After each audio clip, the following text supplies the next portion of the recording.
Minority spokesperson on Mines and Energy, William Adu, is calling for a renegotiation of contracts between Ghana and Nigeria for the supply of natural gas to power Ghana's energy plants at Aboadze. I should ask the government is, why have we waited all this while before the president sending the energy minister to Nigeria to talk to that country to increase the pressure that comes to us? The current contract terms between the two countries are a disincentive to Nigeria's multinational companies Shell and Chevron, which are looking elsewhere for better terms. His comments follow a nagging power crisis in Ghana, which has led to a load-shedding program nationwide. The original agreement that the Nigerian government and Chevron, Shell as well, signed entrusted the gas to these two international oil companies, that's Chevron and Shell, and they were supposed to supply the West Africa Gas Pipeline Company. Unfortunately, now these two IOCs, that's international oil agreements companies, find it more lucrative to transform the gas to liquefied natural gas for sale on the international market than to supply the raw gas to us. So in addition to that, soon after the West Africa Gas Pipeline came into being, 7 IPPs, independent power producers, also appeared on the scene in Nigeria. So in effect, Nigeria is having similar kind of problems with us as per the oil supplies to that country. I humbly will suggest that Ghana government should go back to the drawing board and renegotiate the price for oil to bring it up to par or somewhere near par with the price for liquefied natural gas, so that the international oil companies may find it a bit better or lucrative to supply us instead of converting the gas to liquefied natural gas for sale somewhere else. My name is Stephen Enti, and this is today's big story.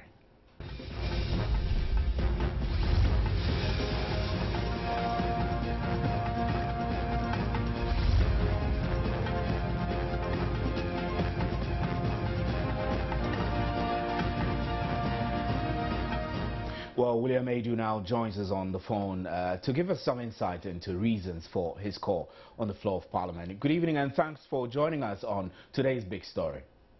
Thank you, sir. Now, you are calling for renegotiation. Exactly what are you thinking we should be doing? Thank you very much. As you know, Ghana is not alone like West Africa Gas Pipeline. We have partners, Nigeria, Benin, Togo, and of course Ghana. All that I'm asking these partners to do is it's better for us to negotiate a little upward for the gas to come through the pipeline rather than to sleep in darkness, basically. That is all I'm trying to... But does it really require renegotiation, considering that a contract has already been signed? Nigeria is expected to provide Ghana up to about 120 million cubic feet of gas, and Ghana is receiving just about 30. So perhaps we don't need renegotiation. We need enforcement of existing contractual agreements. I have not actually perused the law in detail, so I cannot tell you if I'm sitting here whether there were clauses for the suppliers of the gas to sort of a way out for them to get out of, or whatever. I'm not sure. But what I can say to you right now, Ghanaians want to be having power for their businesses, for the hairdressers, fitters, and all that. That is what is important to us. There is no point in us sitting here in the dark when we can talk to the suppliers to up a bit, if that is what it will take for them to supply us instead of converting the gas to liquefied natural gas for export to other. Right. Ms. Adu, I'll still have you hold. We're joined again on the other line by Executive Director of the African Center for Policy, Mohammed Amin Adam. Good evening and thanks for joining us on today's big story. Yeah, good evening, and good evening to Honorable MP and to your listeners. Right. So you heard William Adu calling for renegotiation. Is this what we require to get the gas flowing? I mean, if we are receiving less, is it renegotiation that will get us to receive more? Yeah, actually, if you look at the contract, VRA signed with Nigeria Gas, what we call NGAS, there are, certain clauses that can be activated when the seller is not delivering. There is what we call a take-or-pay clause obligation on the part of Ghana. If the seller, supplies to us and we don't make use of it, we still have to pay. But there is also a send-or-pay obligation on the part of Nigeria. Okay, if they send the gas to us, or they don't, in which case they fail to supply up to the required quantity, they also have to pay us. But see, these clauses are suspended when force majeure is activated. Yeah. And as you know, Nigeria has announced force majeure as a result of vandalization of some of the pipelines, in Nigeria. And when we drafted this contract and signed the contract, vandalization was one of the conditions that can activate force majeure.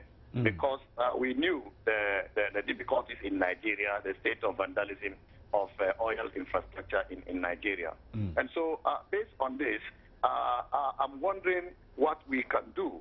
But let me say that when you have such a condition, there is another clause which is activated. We call that free flow clause, in which case I give you what I have. Yeah. So Nigeria is required by law to give us what they have, and they will not be violating the contract. Okay. Now, VRA has signed the free flow agreement with NGAS. So effectively, the main agreement between Nigeria Gas and VRA has been suspended. So what we are operating with now is the free flow agreement, which means that, once force majeure is announced, Nigeria gives us what they have, and we will not have any cause to call for renegotiation or to abrogate the contract. But long term, it doesn't look good. I mean, if it continues this way, we should be foreseeing that in the near future, gas supply will cease totally. Is this possible? Is this a possibility we should be waking up to? Yeah, there's no doubt about that. I mean, I've heard some people say we should abrogate it, and concentrate on the development of our indigenous gas. That is true. But if we abrogate it, it will hurt Ghana in the long term, the medium to long term, even in the short term. Because, first of all, WACP, West Africa Gas Pipeline Company, will close down. And there are damages Ghana will have to pay. Asokli, which has 200 megawatt capacity, will close down. Because Ghana National Gas Company does not have pipelines to deliver gas to Tema. Okay? Yeah. And then even if they have, Jubilee gas is not even enough for Abuazi alone. The Mines Reserve plant, which has 80 megawatt capacity, will also not work because it will require gas, and Ghana Gas cannot deliver gas to Tema. So what I think we need to do, in terms of the negotiation, if we have to renegotiate, it will be in favor of Nigeria, because Nigeria is not happy about the price that we are paying for gas, which is between $2 to $3 per million BTU. And so Nigeria's, our focus is to transport gas to Europe. And as you may know, they are doing a pipeline to Europe where they can get a better price than what we are giving them. Secondly, I agree with the proposal that we should be serious about developing our own indigenous gas. As we speak now, the plan of development for Sankofa East, and Sankofa East has more gas than Jubilee, the Jubilee field. But the plan of development has not been approved by government.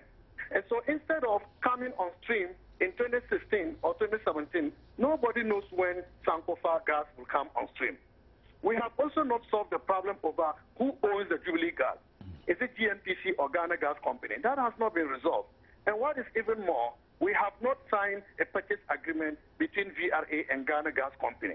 Okay, and so assuming Ghana Gas is available today, there is no framework to determine how the relationship between Ghana Gas and VRA will be. So we need to be serious and put our house in order in order to invest more in the development of our own indigenous gas. But Mr. Adam, why has it taken us so long as a country to iron out all these bottlenecks to be sure that we are on stream, full stream with the production of gas and other things related to our oil find? No, I think that this is a major issue affecting this country. Planning is our problem, okay? Even when we decided to do the Ghana Gas infrastructure, we were not sure how to finance it. The Trinidad and Tobago came to us with a joint venture.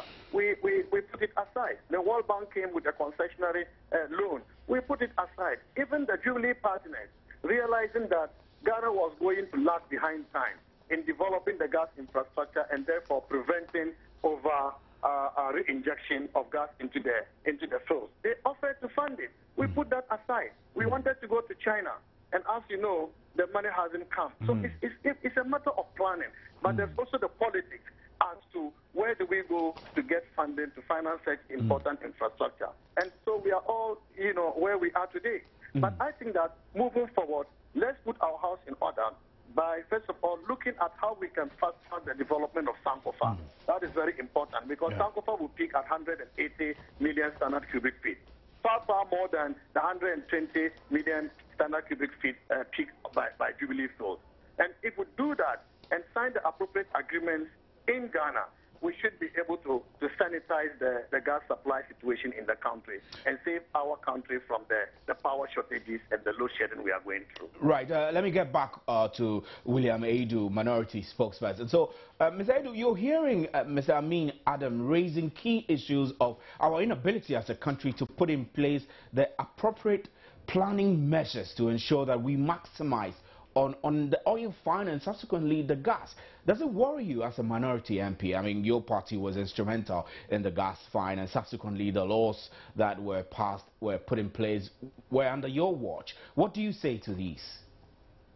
Before I respond to that, I'm not the minority spokesperson on energy. I'm a member of the Mines and Energy Committee. Thanks for the correction. So let's put that right. That's fine. Yes, going to the gas. I mean, Ghana gas, we talk about Ghana gas. The hope is that by July, we should have Ghana gas flowing. But you see, we shouldn't forget the fact that when oil was first discovered in the Jubilee Field, the plan was to have first gas and first oil coming on stream at the same time. And when this NDC government took over in 2009, they changed gear and decided to do it themselves. And that is why the delays have come. As you know, we turned to China for the CBD loan, and of course we couldn't come up with the counterpart funding, and that delayed this project for a very long time. And thankfully, brought in by July to come on stream. But as Mr. Amin said, it's not going to be enough. 120 million cubic feet of gas is not going to be enough, even for Abuazi alone. So it's something that we need to do something. We need to be looking at the Nigerian angle and then see what we can do there. Because whatever negotiations we have with the Nigerians to up the price a little bit, to make it attractive for them to supply to us, is far infinitely better than if we were to buy the crude to fire the generators at Abuazi. So beyond renegotiation, which you have raised copious times, what else do you think can be done to put us in a good standing? First of all, I think Ghanaians, we need to really learn to save energy. We waste too much energy. You see in the evening, people just leave lights unnecessarily on. I mean, that alone will just reduce the amount of energy that we use in this country by a huge margin. If you go to Ivory Coast, you find that their culture of saving energy is far, far, far better than that's what persists here. And all because I think it's historical. Before, as you know, Akosombo was plentiful and cheap. And Ghanaians, unfortunately, got used to using very cheap power. And now that power is expensive. For time, government spent money to educate the populace as to the conservation of energy. Right. Back to you, Mr. Amin Adam. Now, talking about the citizens' attitude towards conservation of energy, will this resolve it substantially, or is this a small fraction of the measures needed to make us energy efficient? Yeah, I think it's a small fraction. Efficiency, in my view, must come even from the generating plants that we have. You know, the bulk of our generating plants are single cycle plants, okay? And therefore, we are wasting the fuel that we use in these plants. The barrels of oil we bring in, we are wasting it. Even gas, we are wasting gas. We need to be able to convert our, electricity generating plants from single cycle, to combined cycle, so that we can generate steam or heat, which can be converted into power, in addition to what the crude oil-fired plant would have provided, okay? So that is the one way of improving on efficiency. So efficiency is not just from the point of view of consumers conserving energy, okay, or using energy wisely, but also the generator of electricity must also improve on its efficiency by investing to convert the generating plants from single cycle plants to combined cycle plants. Now, when we come to the consumer side, it's fundamental because the last time the government distributed compact fluorescent lamps to replace the incandescent bulbs, we were able to save up to 200 to 250 megawatts in new generation capacity, which means that if we were to spend money to develop a plant that will produce 250 megawatts, we would be spending close to $500 to $600 million, okay? But just by distributing compact fluorescent lamp, we were saved in new generation capacity by that much. And so I think that we need to create more awareness. The Energy Foundation is doing some work about it. The Energy Commission is doing, but this is not far-reaching enough. And so let's take it as a national exercise that Joy FM every morning should give a statement to Ghanaians, advise Ghanaians on how we can use energy efficiently so that we can conserve for the future, or to be able to expand to others who do not have access to electricity at the moment. What about strategy? I mean, strategy or mix of strategies that we require in order to solve this. I mean, we've considered thermal, gas, hydro, nuclear. Shouldn't we now, as a country, towards this stage of our development, be thinking multiplicity of sources rather than just dependence on, say, gas, natural gas? Yeah, but let's look at it. Our hydro sources are limited. I mean, a total potential of about 2,500. And we already have used about 1,600. I mean, Akosombo, Tong, and then Bui. Okay? Now, the 900 that is left is scattered across 21 small hydro, mini hydro sites. And so they cannot even be called major hydro projects. So hydro to you is not the way forward? Yeah, it's not the way forward. Now, secondly, thermal is important because with thermal, you can have light crude oil, you can have natural gas.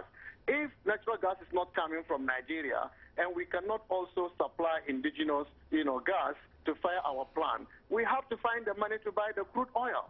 And so this reduces to a financial issue. But thirdly, if we cannot afford because it is expensive, some people have said we should go to renewable energy. Now let's take solar for instance. Solar is good. But if you embark on large-scale solar, where you can generate more power, it is very expensive, okay? And I'll just give you an example. The 2-megawatt solar, plant we did in Nafrongo, okay? The panels occupy the size of 2 football fields, okay? And so if you have to have a solar system which provides about 100 megawatts, you can imagine the amount of land it is going to take, okay? And that has implications for smallholder farming, and therefore food production in the country. Right, very interesting. What about nuclear? I mean, we've as a country been speaking about nuclear, and I wonder whether we have the requisite skill base to make nuclear efficient or operable in our country. The discussions around nuclear power is a very sensitive discussion, okay?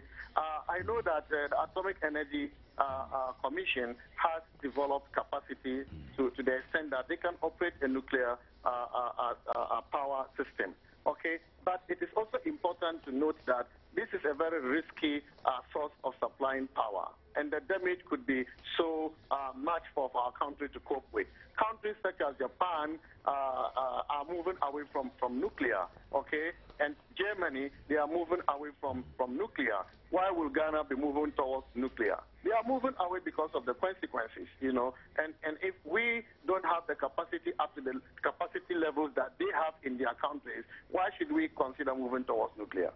Thank you very much. Mohammed Amin Adam is a policy expert, and we spoke to William Adu a while ago. My name is Stephen Enti, and this is today's Big Story. We'll be right back.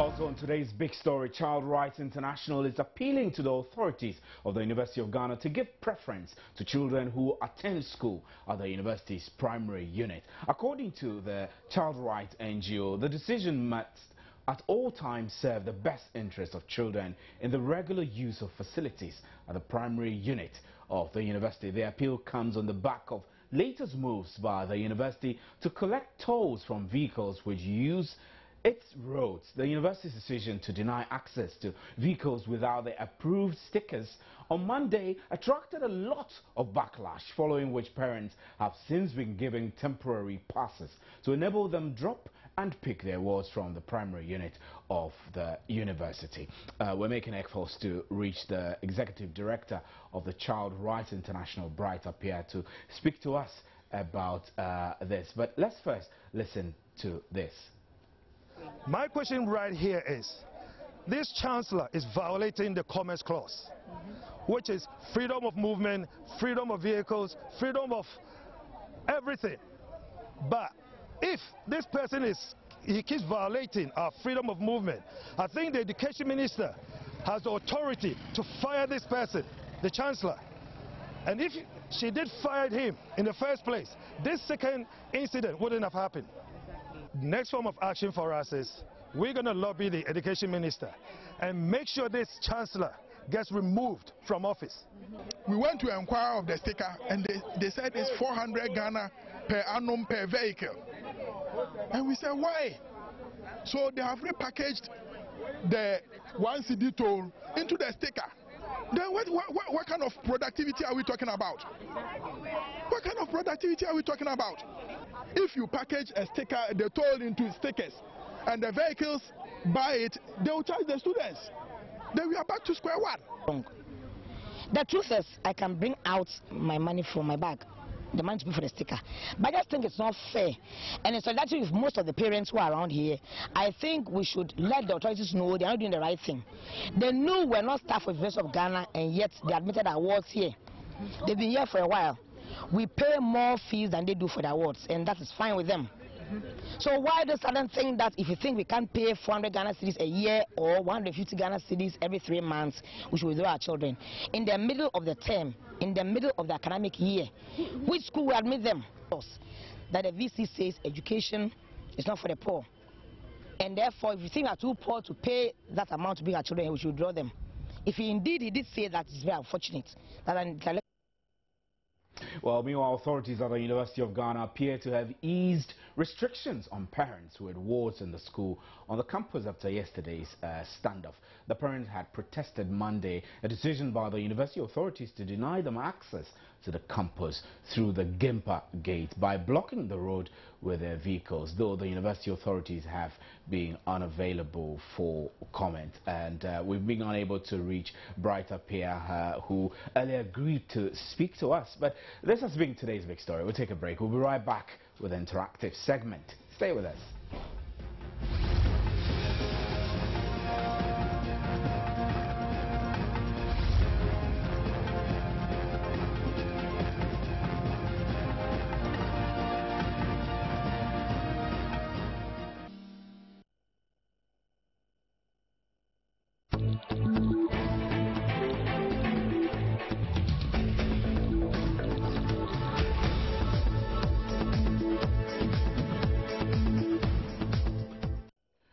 Well, welcome to the interactive segment, and Gladys is here. Gladys.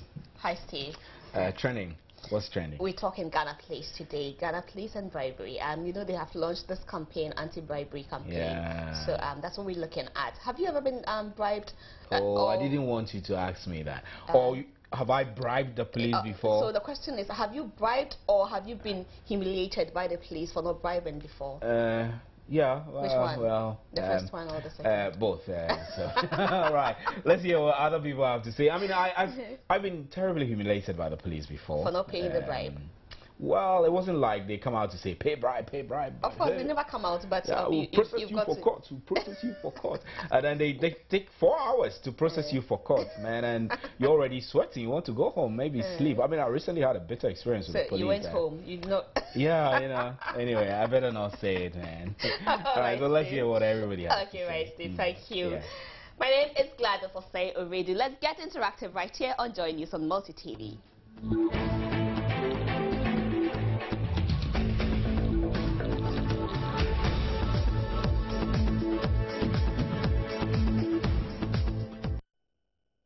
Right, so you can join our conversation. Tell me, have you ever paid bribe to the police, or has the police actually humiliated you for not paying bribe? Get your comments to me through our social media platforms. Facebook.com/joynewsontv. The tweet is twitter.com/joynewsontv. The handles are at joynewsontv and #JNInteractiveGH. The email is joynewsim@multitvworld.com. Let's get conversational right here. Okay, so like I mentioned earlier, the Ghana police, we are talking about them and what they have been up to. Before we get down to business, like I asked you, have you ever taken bribe, or any police personnel taken bribe from you, or have you offered to bribe any police official before? Well, let me make it easier for you to understand.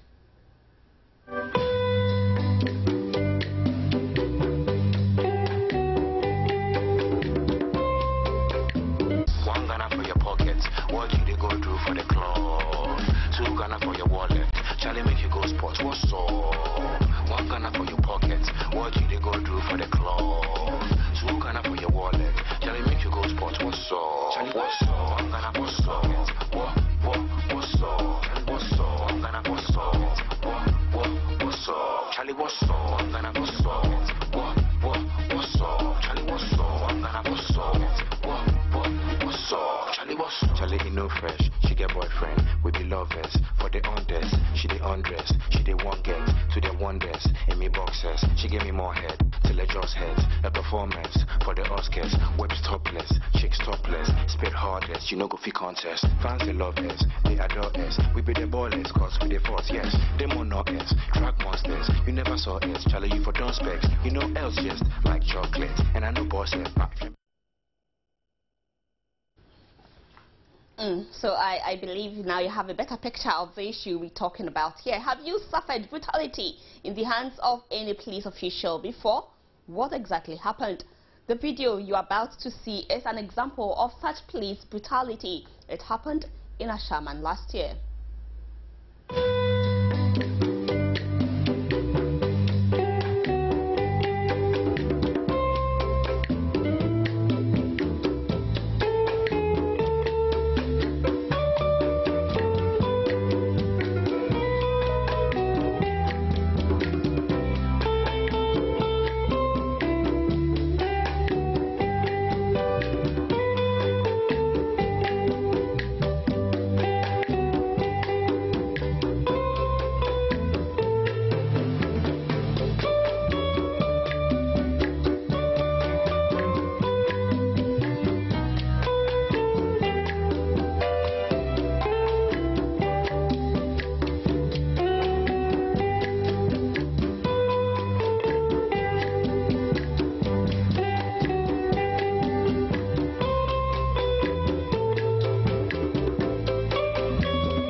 Right, so that is something that happened last year in Ashaman. Today, a campaign to boost public confidence in the Ghana Police Service has been launched. Inspector General of Police Mohammed Ahmed Al-Hassan assures the program will help flush out miscreants in the police service and significantly reduce crime in the country.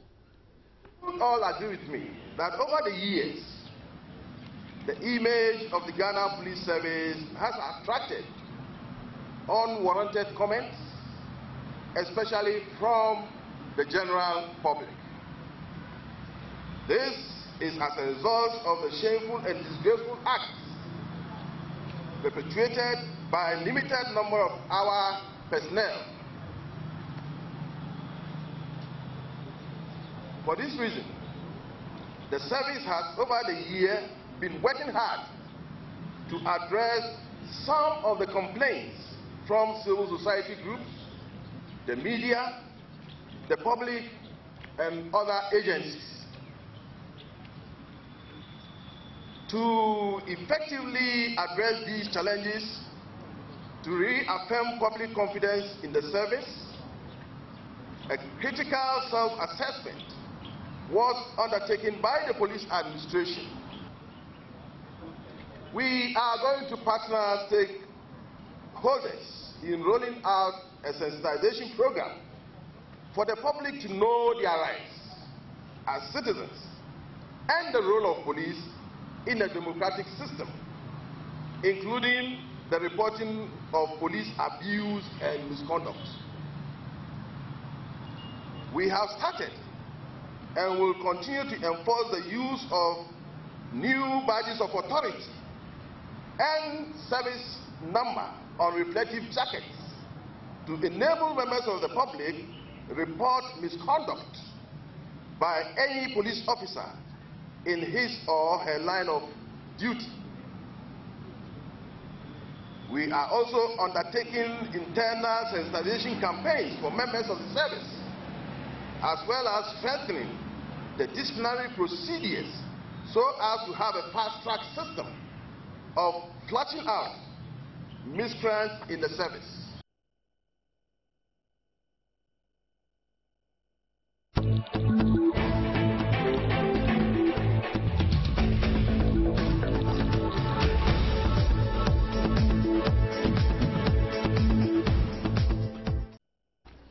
Right, so as part of the campaign, the police is handing out wristband stickers, badges with the inscription, "I will not bribe the police," "I do not accept bribe," "Don't corrupt the police," etc. And this is expected to help prevent bribery and corruption amongst the police and the general public. How feasible is this? Let's see what you have been telling us on our WhatsApp, if this is feasible at all. Carrying a wristband that says, "I will not, please do not bribe me, do not corrupt the police, I will not accept bribe." How is that actually going to, help out? So, Abuchi Stephen Kwejo says, there are more to these things mentioned. The police officers want to get rich in the shortest possible time. That's coming from Abuchi Stephen.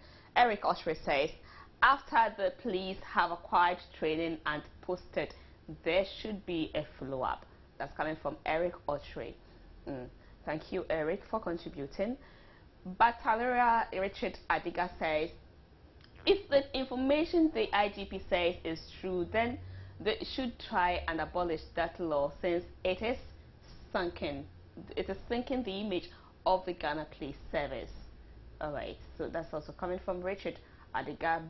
Abraham Adai says, yeah, very true. Most importantly, bribery and corruption. So what are they going to do about it? And that's exactly what they are doing about it. Wearing the wristband to prompt you that don't bribe me. Richie Apiano now says, I think the police constitution should be made downloadable to get us abreast of their legal issues. That's not a bad idea, Richard. Richie Apiano now says thank you. Right, so those were some comments on WhatsApp. Director General of Administration COP Rose Bio Atinga indicated 240 police officers who were found culpable for unethical behaviors in 2013 were reprimanded, and just 3 months down the line in 2014, 40 police personnel have already been punished for various offences. Let's listen to her. Anybody's human rights is violated by any police personnel. Walk and go to the regional commander, the district commander, divisional commander. Petition them. You can petition the IG. We are not going to cover anybody. So that is what we are telling you. These are the messages that we have launched for you to know that we don't condone and that you have the right to petition the IGP or any police commander if your fundamental human rights have been violated, if your cases are not being handled well, if money is being extorted from you under the pretext of granting bail to a relative of yours, let us know. Right, so Madam Rose Boateng says that your human rights should never be abused. Just make that report and you seek justice. Right, let me link up with my colleague Sarah, who is currently at Kokomlimli, to tell us what people make of the new police directive.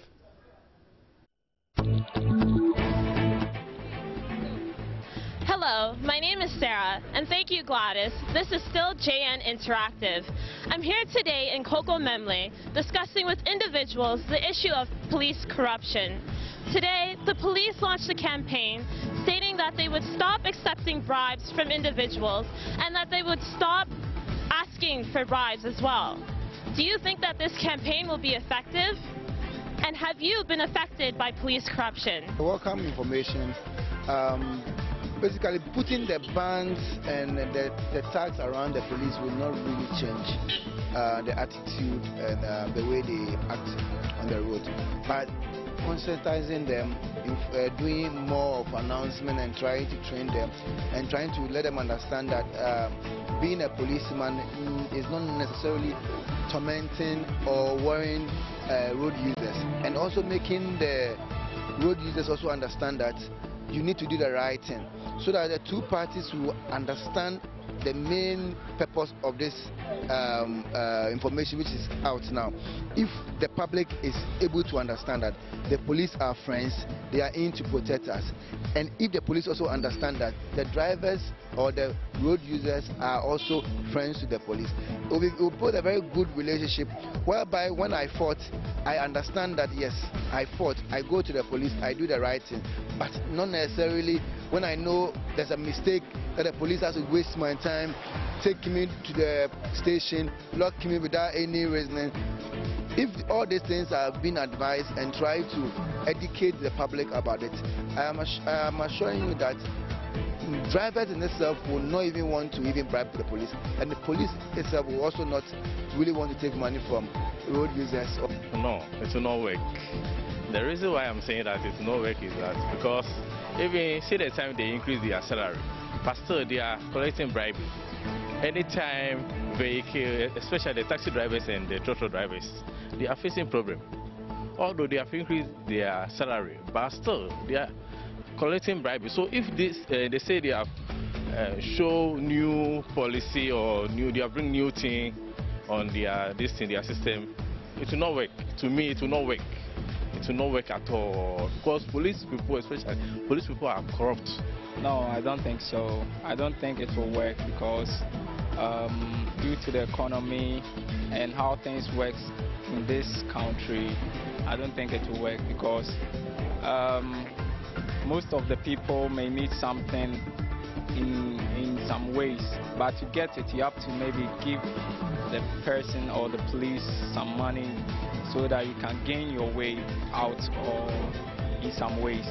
And it also depends on those, it depends on the police who are taking the bribe. And I don't know if their pay is enough or not for them throughout the whole month or not. So it depends on the individuals. I'm not saying this can work in Ghana at the moment. There's no way it can work because the system is corrupt. All over it's corrupt. from down to the up is full of corrupt. So nothing police can accept for, or we can accept for this issue. Understand? Because there's no way it can work.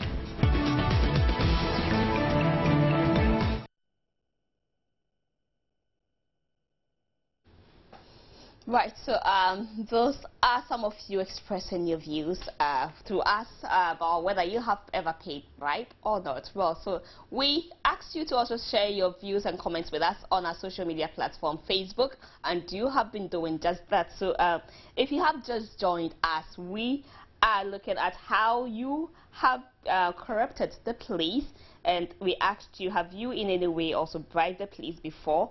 Share with us, and you have been doing that. So Richmond Cephas says no. Like, good, yeah, that's good to hear, Cephas. Well, Aboti Ali claim Don Flex says 1 Ghana. Well, so Emmanuel de Grignako says if yes or no, it wouldn't solve any problem. So I suspect you've been doing it, by Emmanuel. Prince Innocent Halifa says in Ghana no one bribes the police, rather the police extort us. They charge you to pay. If you can't, they leave you. If you cannot, you go to court. Ibrahim Ali says, yes, I was the manager for an illegal mining company while the police came to me and I gave them 100 Ghana cedis. Oh, Ibrahim. Ibrahim, you are very suspicious. Randolph, the Baron says, only once. I did not carry driving license with me that day, and he gave me 2 options that day. Either I park my car and go home and bring the license, or pay 50 Ghana. I pleaded with him and paid 20. You paid, Papa. Citizen Nana Kwame Mensah says, police officers will not demand for money, but we rather bribe them, so let's stop condemning them. Tricia Nouveau says, I always give them 5 cedis anytime I'm driving with a number plate after 8 p.m. Tricia, do what is right and stop bribing the police with 5 Ghana. And they are bigger than that. Everything has gone high, so you should also increase it. Jacob Aziz says, point of correction, it's not bribe, but theft. Wahala, please, haha. Moses Dodu the King says, what at all is Berlin fee? The Ghana police is the most corrupted service. Mutaru Muhammad says, really? Never bribed any, but have been seeing them take 2 Ghana cedis from passenger vehicles. Abdul Fongo says, everybody in Ghana is corrupted. Abdul. Belinda Eno says, no, I've never been caught wanting. I see. You must be a very good citizen. Maxwell says, nah, good for there. Abdul says, 1 Ghana for no number plate. Really? Macadams, that's a long one. Let me attempt. I detest that act so much. Just this morning on my way to Kaneshi, 2 policewomen stopped the trotro in which I was in a quickly the driver got down and gave 5 Ghana cedis to one of them without even the police demanding. I was upset and most of the passengers were against that act. Also, about a week ago, I picked Labadi trotro from Circle and there were 2 police personnel in the vehicle. A man and a woman.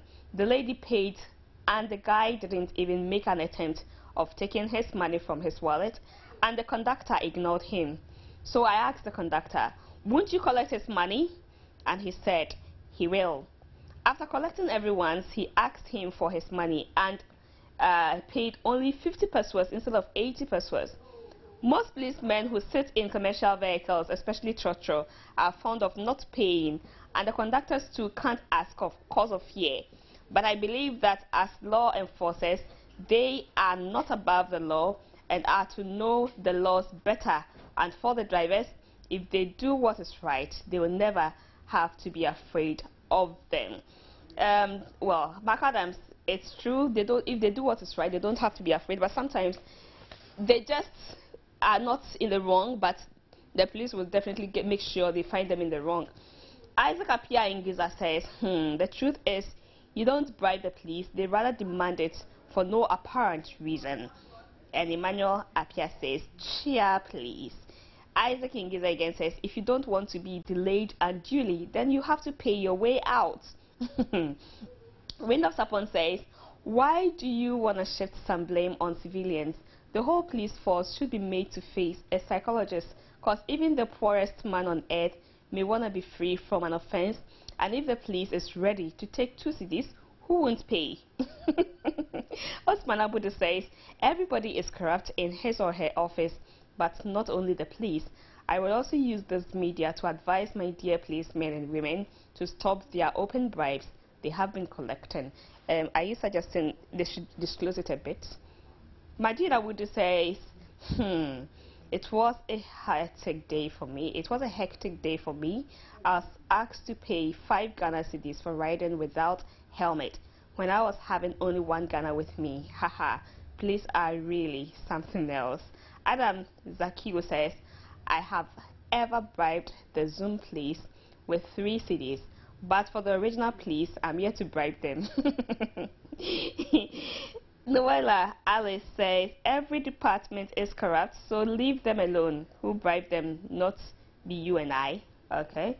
How Adi Ayiko says, yes, so for looking on unconcerned as the police extort their usual 1 Ghana from drivers who want to remain in their good books. Mba Anthony Bashiru says, every blessed week I have to do something before I pass with my bike, at least 5 Ghana cedis, I see. Humphrey Akume Man says, I haven't, but I know after buying my car, they will demand for it. Should I give it or not? Make sure when you buy your car, you do what is right. Asuma Aminu says, corruption is everywhere, and why only policemen? Baba Musa Tamale says, not at all. But I have seen other road users give monies to police who do routine checks on license and other relevant documents. Mumpini says, I have not, but have seen the drivers from Bimbila to Tamale give them money every day. One day, we were even stopped, and the driver had to stop it from 2 to 5 cedis. Share GH, please. Kulo Isa Eben Ali says, yes, of course, but the demand for it when my motor was not wearing helmet. Maxwell Johnson says, I have bribed the police a couple of times, and I did that because on those occasions I'm in a hurry and they were delaying me, which is what they usually do. If the police will be reformed to give drivers on the spot fine or tickets as it's done elsewhere, I wouldn't have given the bribe. Right, so I guess this is where I have to wrap up for the day. Thank you so much for contributing, but of course it's nice to know you sharing what you've been through. But those of you who are bribing, stop corrupting the police, and let's all have a better country to live in without corruption. Please, somebody's whispering that that's time you actually do. If you really had to. Leave me alone. Leave me alone. I made a terrible U-turn somewhere I shouldn't make the turn, man. And the rest they say is history. I tell you. But yeah, I mean the police do a great job. They do a great job. But you know, I had an unfortunate experience with one of them. Once they are in uniform, they feel very right. So they block the way anyhow, and you have no right to talk about it. It can be very scary when they're armed with their guns. They want to sit to your car, open the door, exactly, and you see that you have no chance to. Anyway, so stories to expect. News today. The Volta River Authority has indicated the current electricity supply challenges should ease considerably before the Easter festivities. The authority's communications manager Samuel Fletcher, however, explains the sector would require a $2.2 billion investment if the country's energy woes in the energy sector is to be improved. Right, still at 8, the Majority Chief Whip in Parliament, he has called for amendments to the University Act 2010, cautioning that a failure to do so could result in serious challenges in the near future. So I will be looking at the details of that comment during 8 p.m. Well, so that's how we wrap today's Big Story and Interactive segment. My name is Stephen Enti. My name is Gladys Osei Radio. As usual, we are grateful for your time. Good evening.